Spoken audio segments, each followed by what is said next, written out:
that Okay, might well, be. now we're live. It's Monday. I don't even know what day. Monday, August 23rd. We're at the last week of the month again. No, I'm sorry. The last full week of the month, right? Yes. Next week we'll I can't even scoot believe into it. September. How the heck does that happen? I don't know. I mean, this year is just flying by so quickly. I know, it's crazy. It's just It is. crazy. So how are you, my friend? I didn't I'm see doing you good. for like another week or 10 days. I know. I don't even know what's happened. It's so much going on. No, life is good. Just busy. Trying to, being homeowners and business owners and all that stuff. Yep. Had a friend from out of town over the last week, so I've been busy entertaining. Yeah, I've showing seen off some our great pictures of the area. yeah, love showing off my city, as you know. Yep. So Yep. Well, I spent so much time this week talking to veterans about the next cohort, and it was really exciting to hear some of the business concepts that are coming down the pike. So I'm anxious for you to meet some of them. I suspect that most of them will be on the one of the next two information sessions that we're holding. And we'll make sure to put that in the chat, but we've got Monday, the 23rd, which is today, and Tuesday, next Tuesday, August 31st. So we'll keep posting that and promoting that, but the registrations are flying in, and the people are so interesting, but we say that every time. They're always interested. I love it when we hear business ideas that we hadn't heard somebody starting before. I know. I actually get excited when we have new types of businesses, because as facilitators and as entrepreneurs ourselves, and we just learn a little bit more about how to run businesses through these new concepts. Every single time, none of us, if you're open to learning and open to new knowledge, we learn something every single time. Yeah, it's great. From the most unlikely sources sometimes, but yeah, very, very cool, very cool. So Valerie, you invited a special guest today, and I see that he is back from whatever mysterious little errand he needed to run at 9 o'clock. So why don't you introduce him and explain why you wanted Daryle on today?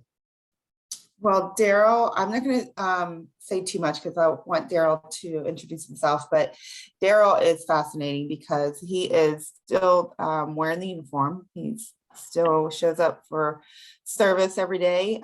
He's in the Navy, but also he's so entrepreneurial. He's got his hands in so many different pots. And I'm like, I am like, how do you find the time to do that all? Because as we know, I'm super busy myself. But it's just a variety of things. So I thought that the community should hear about Daryle and everything he's got going on. Absolutely. Good morning, Daryle. We don't want to keep him a secret. Good morning, Daryle. I know. Hey, good morning, everyone. But you know what? I don't mind remaining a secret because you know what? You guys are out there doing God's work. You guys are doing the doggone thing. I mean, look at you all. I mean, 143 businesses signed up on your link. You guys running 4 outstanding programs. You guys are the tip of the spear. When you think about when you just think about the word in itself, action zone. You're saying, hey, you know what? Put us in the crap. Let us start doing what we do. And in this space, serving entrepreneurs. I mean, as you guys stated, I'm still in the uniform. I own several different businesses and different programs within it, but it's the people who are actually in the trenches that make the difference. And in this entrepreneurial space that we all serve, I mean, my business is focused upon entrepreneurs. It's tough being in that space. No one understands us. We appear to be a weird group of people from any dynamic. I mean, why would we take the time out of our lives to quit an 8-hour job that pays us a sufficient income to go and try to figure this thing out on our own? We must be crazy. Let your freak flag fly, Daryle. Let your freak flag fly. Exactly. So, it's an honor to be able to be on here with you all, to be able to share with you just some of the things that we do. But I salute you guys for what you're doing. I mean, your validation strategies, your action in motion. Like I stated, you guys have 143 businesses, which is just a small portion of the amount of people that you all are touching in the Tampa, Hillsborough, surrounding counties. So I salute you guys. Thank you. That's Wow. so nice to hear. We didn't pay him to say that, folks, just so that you know. Well, we might have him on as a guest again, just so he can repeat himself. Yeah. So Daryle, tell everybody when did you discover that you're entrepreneurial? When did you become an entrepreneur? Like share the journey of your first business. Okay, when I got out the military, I joined in '89. I got out in '92 originally. I'm one of the few people you're going to meet that's been active duty in the military 3 times.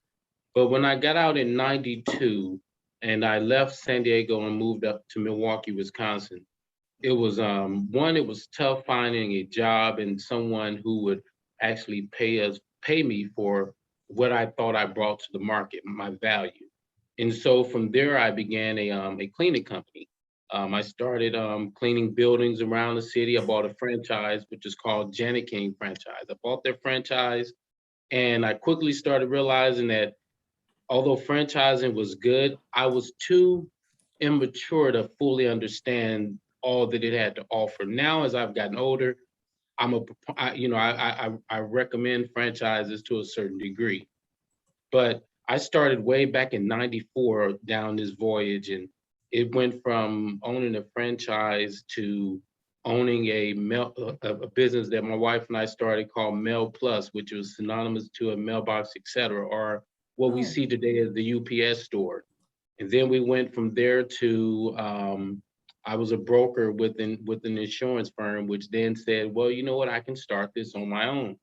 Now, granted, some of these businesses that we did or that I did, I was still serving in the uniform. I was still in uniform and going to the military installation for the better part of the day. And some people get this confused. I want to make sure your listeners get this right or understand this concept. We go to a job from 8 to 5, but my work started when I got off from that job. And my work was the businesses that I was doing, the putting in the work, the late hours of the night. Like Valerie is all over the place. I don't know how she does it. She says she don't know how I do it. But when I leave the job, i.e. the base, I go to work. I start working on my talent, my skills, my gifts and abilities. And all those businesses that we started back in 2012, I took a course. And this course was called Total Product Blueprint. And this course taught me how to take all the things that we had started, the businesses we opened, the businesses we closed. It taught me how to take all of that knowledge and bring it into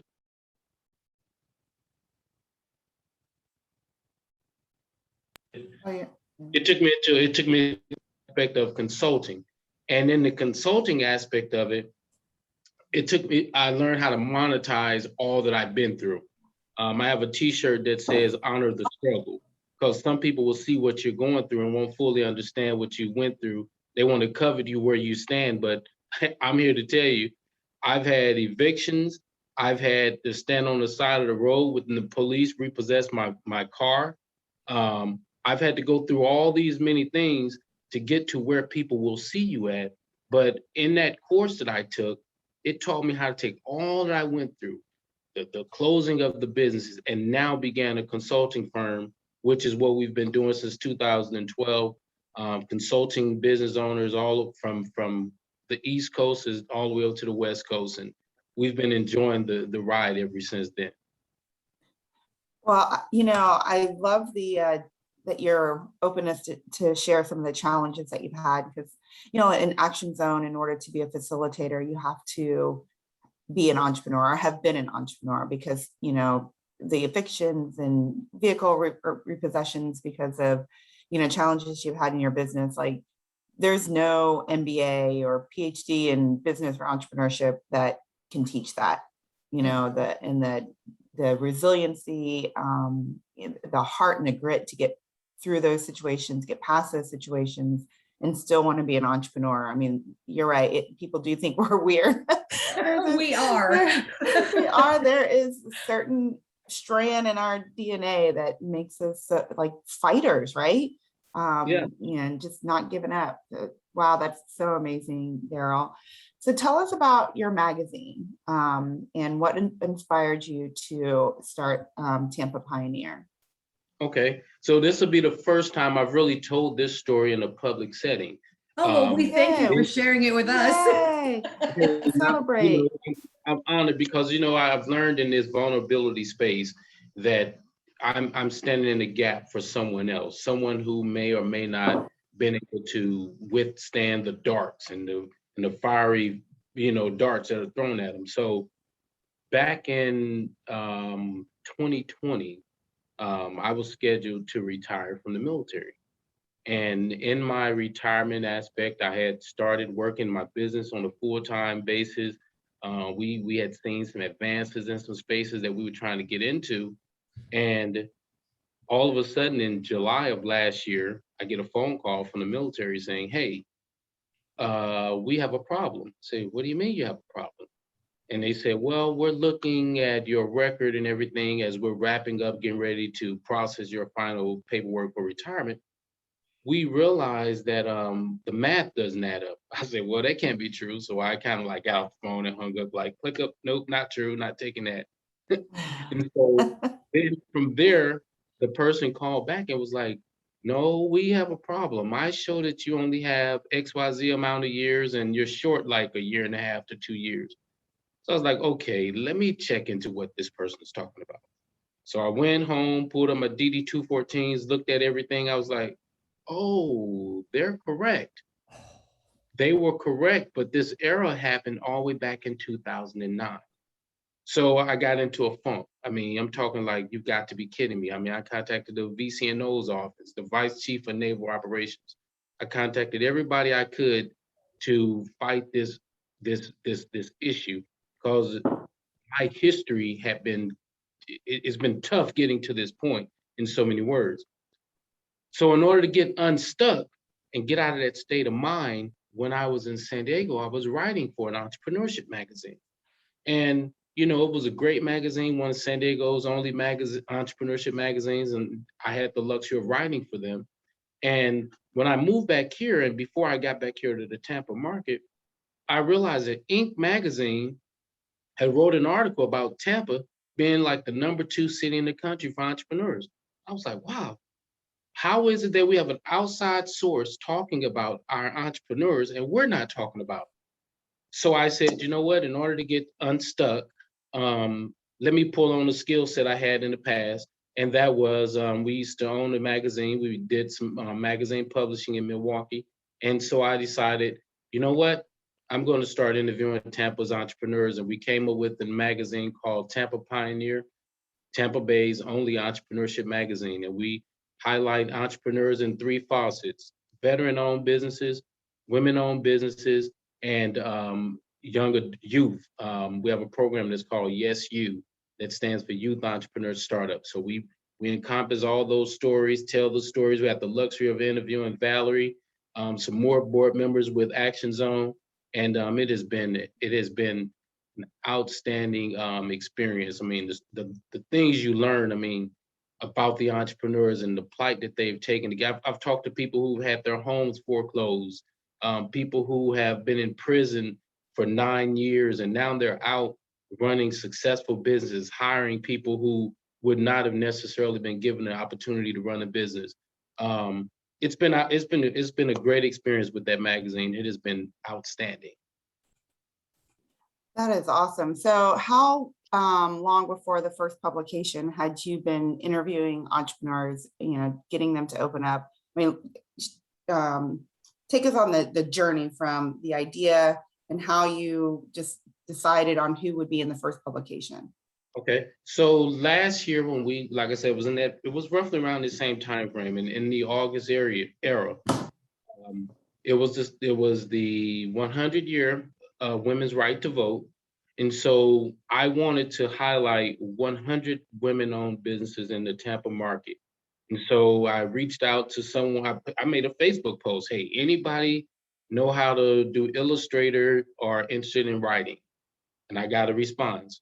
Young lady hit me up, she responded. From there, we got in touch with Jessica Ravelli, who's the founder of the Working Women of Tampa, an outstanding organization in Tampa. We reached out to her, and the beauty of the entrepreneur piece is it's almost like the military, the camaraderie you find. She literally opened up her, I'll say her black book, and just Her Rolodex. yeah, Yeah. just her Rolodex, yeah. She's just started calling people saying, hey, Daryle is interested in telling your story. Contact Daryle with Tampa Pioneer. And we ended up interviewing rough about 30 women-owned. Now we tried to reach 100. That's a big task. Yeah, it However, is.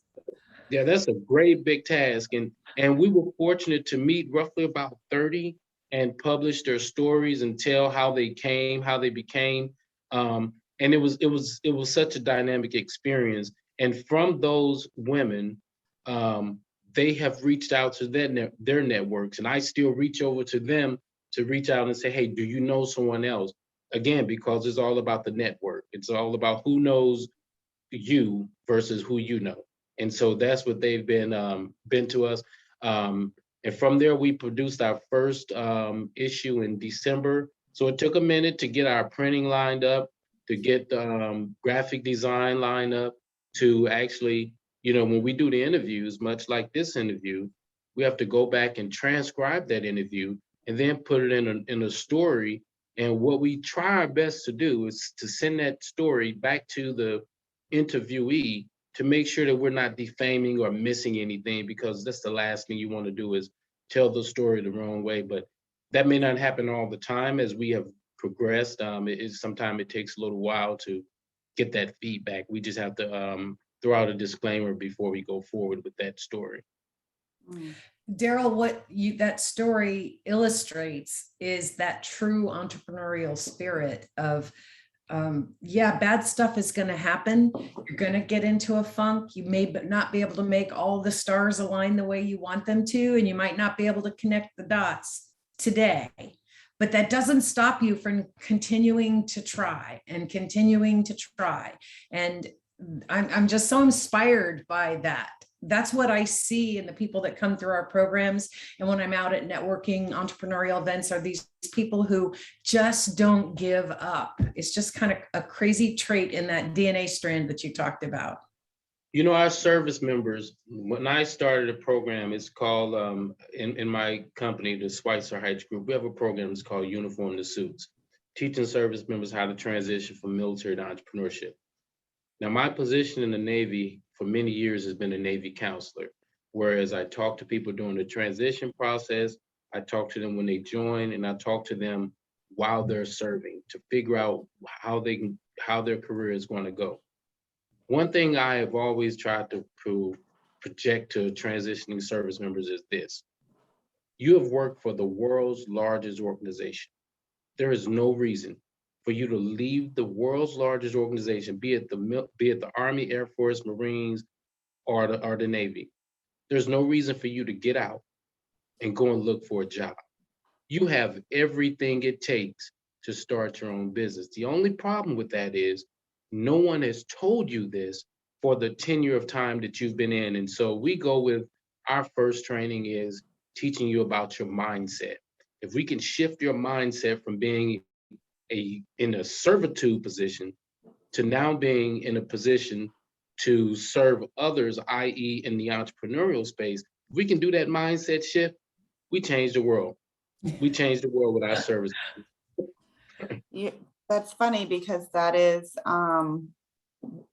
really the beginning pillar in which Action Zone was created, is helping service members transition from the military mindset to the entrepreneurial mindset, taking everything that they have learned and experienced in the military and just tweaking it just a little bit, because it's just that little switch.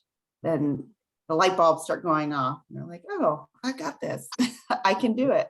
And the crusade really is, as Daryle is attempting to do, is to get them in that transition process, at the beginning of that transition process, before they are inundated with messages that say, we're going to help you get a good job. We're going to connect you with a great company. We're going to give you internships and apprenticeships in a business that interests you so that you can work for someone else doing that. Getting them at that very beginning is so critical, because as you said, Daryle, they don't know that there's an opportunity there. And as we've seen with everybody that's been through the program, they don't know how to turn that switch. They don't realize just how critical their skills are to being a business owner until we start opening some windows and doors for them. And then that light bulb goes off. My wife and I was looking at she sent me a story about, she was watching the what is it, the 700 Club? She was watching that, she was watching them one morning, and they were doing a special on Israel. And 80 to 90% of every service member that gets out of the military, now granted, 100% of all their young men join the military over there, but 80 to 90% of all of their service members, when they get out, they start a business.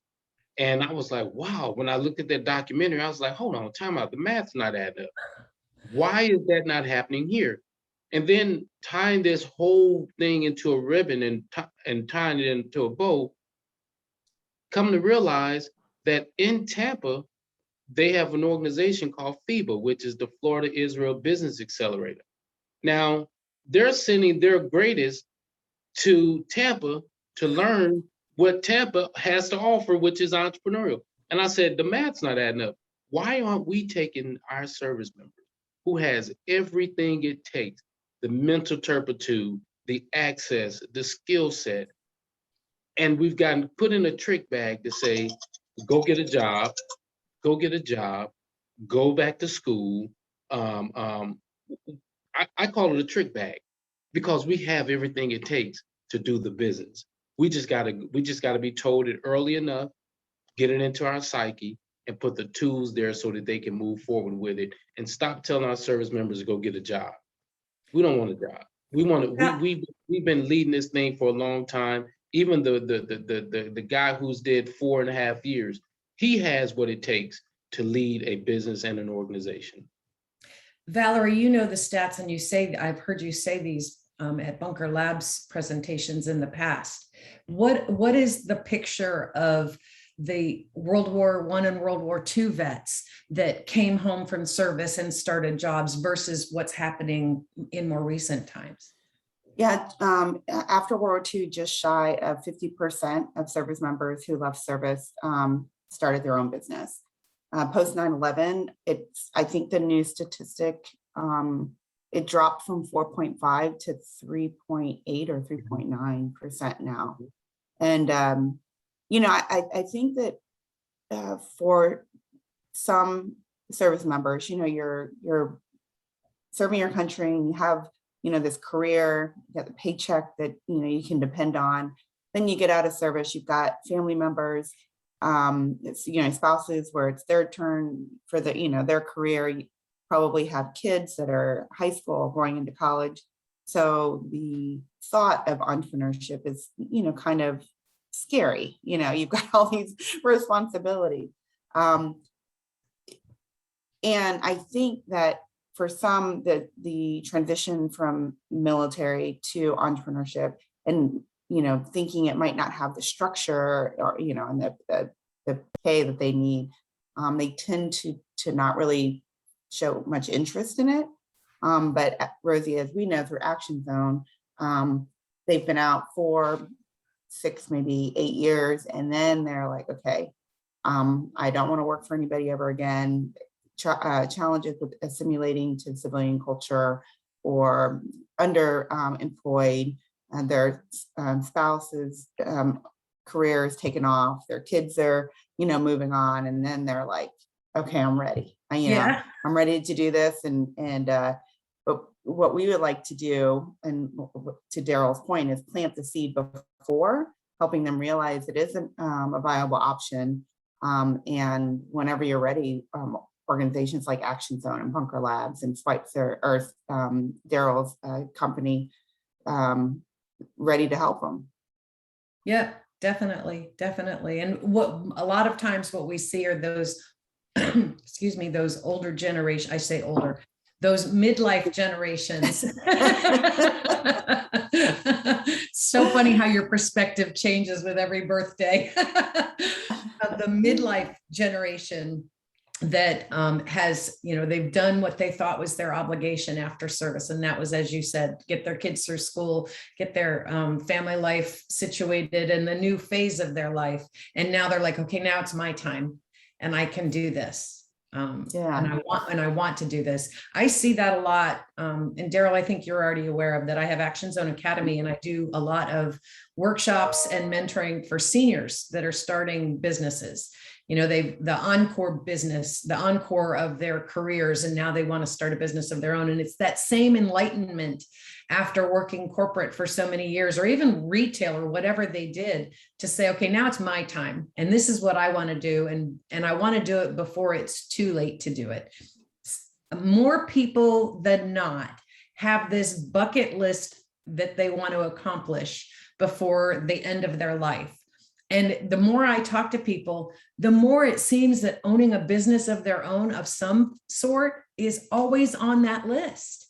Always. Yes, it's either a culmination of a hobby or something they're very passionate about, or it's just I want to try this. I don't know if I could do this, but it's like taking up belly dancing at 72 years old, or trapeze artists. They just want to try it. If they fail, they fail, but they can say that they tried it. I was talking to someone about the, as we hear all the time, the 22 veteran suicides a day and things like that. I've always held the position of, if you give a service member something to look forward to, i.e., if you're in the process of transitioning out, you give that service member a program like what the Action Zone operates and does, i.e., preparing them for the something else. See, service members in their transition, having been someone who has spoken and taught at the TAPS course, you don't have that looking forward to intuitiveness when you're leaving. So if I'm there, you're there, we're there teaching and sharing with them this new dynamic of ownership in their transition, you have something to look forward to. And then you're looking forward to this, you now say, my life now has value. But when you are disconnecting yourself from something that you've been attached to for so long, you kind of feel like the word, I'm detached. I don't have anything to be a part of. I'm out here as a lone ranger. No one wants to be a lone ranger. No one wants to be on Gilligan's Island by themselves. But if you know that, hey, I have something that now I can be attached to and be a part of, which is this community of entrepreneurs. I got Action Zone. I got the Sistro Solutions. I got all these different organizations that now I can play an active role with, and they understand me. Now we take that role from 22 suicides a day to 22 veteran businesses a day. And we have all the tools, everything available to do it. We just got to catch them in that curve. And that curve is, I'm making a decision to transition out. So now I need to start learning about all these other tools to get me to the other side of the success factor. That's an excellent point. And I think just as people in the community talk to their other military community friends and networking partners when they meet them and say, are you utilizing your healthcare benefits? Are you utilizing your transition benefits? I think they need to be open to saying, and do you know that there's this whole ecosystem of entrepreneurs that even if you decide that business isn't for you, it gets you connected. And so it does more. And we've had veterans come through the program, and military spouses for that matter, that ended up not starting a business for one reason or another. Either they decided it wasn't what they thought it was going to be, or the product or service that they were working on isn't viable. So they've kind of shelved it, but they're still entrenched in the community because the community itself gives them something that they used to have that now can be not replicated, but can replace. at least what was once there for them. Would you agree with that, Valerie? Yes, absolutely. Speaking of which, Natasha DeLance and Dana Hughes joined us this morning, commenting on some of Daryl's experience there. But yes, absolutely. There is the lack of camaraderie after service that a lot of veterans miss the most. And the entrepreneurial community, I think, does definitely help fill that gap. Yeah, because we're all flying the freak flag, and we're all collaborative. We've got experience in those times of going down into the pit, and then experience as success too. So I agree. And Rosa, you keep hitting a very strong word there when you state collaborative, because Ernesto Sorali has started with 55,000 businesses across the world. And how he's been able to do that is he's able to say, okay, service member is good at accounting, but then this other service member is good at logistics. So why not the two of them collaborate and they start their business and go forward and conquer what they need to do? Collaboration is big. You don't have to be the one to know it all. I like when Mr. Ford, Henry Ford, said, you know what? I don't know nothing about making cars. I don't know anything about engines and transmissions and tires. But what I do know is how to go get the people who understand how to do those things, put them in one room together, and then now we got the Model T. And so if without that collaboration, none of us make it to where we're trying to get to. So collaboration is huge, and understanding the power behind collaboration is even bigger. I think some of that resistance to that collaboration, well, some of it we hear is like, well, I don't want anybody to steal my idea, because they don't understand. As you pointed out earlier, Daryle, they have no idea the iceberg underneath the water level that happened. They have no idea how much toil went into getting to that point. Nobody's going to do that to get to the same point you are. But and you know what, folks, my train just totally derailed. I have no idea what point I was going to make this.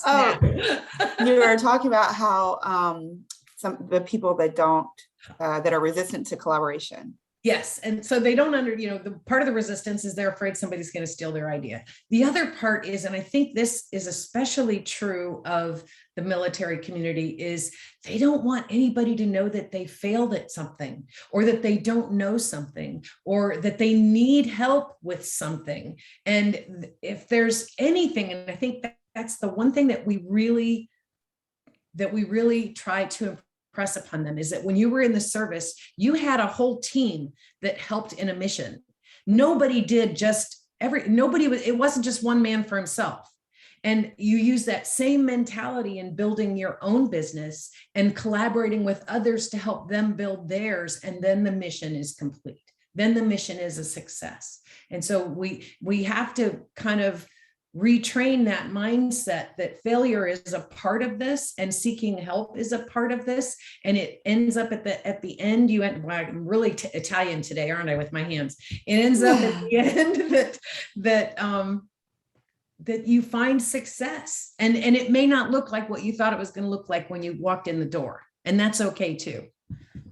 See, we get afraid of the failure aspect from schooling and our traditional learning.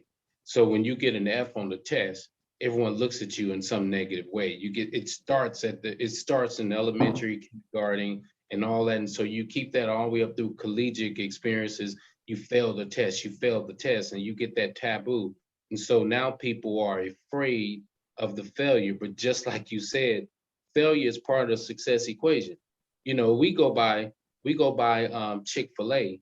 Chick-fil-A has a line wrapped all the way around the building on any different corner. But the story behind Mr. Truitt is the fact that the man was laying on his dying bed, and he said, hey, we make a pretty good chicken breast sandwich. How about we start a restaurant in the chicken breast world? Now, if being on your dying bed is not considered a failure, I don't know what it is. But look at the successes that we see. So we have to get people to understand that overcoming those failures and being a failure is part of success. Listen, when I had to close my cleaning business, and when Janet King franchise attorney sent me a letter saying cease and desist, when my Mel Plus store, when the rent went too high and we had to close the building, when we went into our coffee shop and the business owner decided to sue us for actions that he had done, and we ultimately won the case. When all these failures showed up, we could have went into a cocoon. But instead, we took all of that and said, you know what? Somebody else is going to want to open up a cleaning company. Someone else is going to probably want to open up, which is now the UPS store. Someone else is going to want to be able to do all these many different faucets. And if we never had those experiences, what value will we bring to them? We'd just be symbols in the wind. So all that failing, listen, for people who are listening, go out there and fail. What's the worst can happen? And let me tell you, when you're at a networking event or a social event and you've got a group of entrepreneurs there, some of the most entertaining stories are the fails. The successes are fun, they're interesting, you admire them for their tenacity at getting to that point. But when you hear a story about goat hair or worm farms or veteran employment, and you learn that, and you hear, because now the wounds are not as fresh, so people can laugh about those failures and put the spin on it. That they're some of the best stories, and they always teach you something. Always. Yeah. And Wally has joined us this morning, and he's given you a lot of booms, Daryle. So what you're saying is definitely resonating with Wally. Mic drop. Mic drop. It's scary. Awesome. It's scary going through it. It's scary going through it, but I have been, and it's a learned behavior. Let me make sure that is understood. It's a learned behavior because, when my wife and I had our coffee shop and we ended up closing that business, it was a lot of sleepless nights. Me trying to figure out what can I do to save this business? What can I do to prevent it from being closed totally? All the way down to holding on to the equipment and putting the equipment back in storage, and was holding on to, man, I can do this again. I can do this again. Not to say that I can't do it again, but it was a learned behavior, to be able to understand that, what, this was a process. It was a process. And we must understand that and get away from what we learned in elementary, kindergarten, and college. And, I told the superintendent of schools a couple of years ago that it's my objective with my youth entrepreneurship programs is to prevent your students from going to college. Because I want your students to learn entrepreneurship while they're in high school. That way they can start a business and they can stimulate the economy. And anyone that wants to go to college, they can come and work for those students. Yeah. Good point. Very good. Love it. Yeah, absolutely. Well, Daryle, before we start, are you looking to sign off now, Valerie? No, go ahead, Rosie.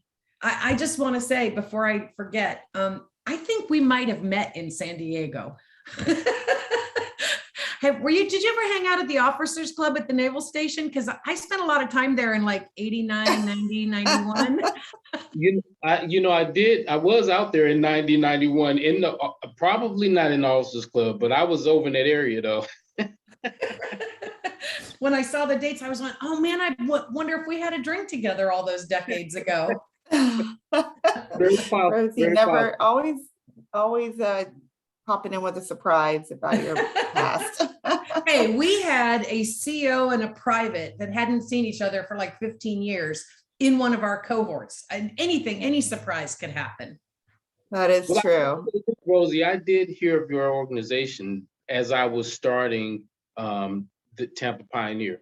So when I finally made the connection, it was even more of an honor to hear and see and be involved with some of the things that you've done. I mean, you just celebrated your 3-year anniversary / birthday. So that's kudos to have been there. And like I said, hearing your name in the marketplace and then getting to meet you is a total different experience. Most people say that. She is a rock star. And we wear it like a badge.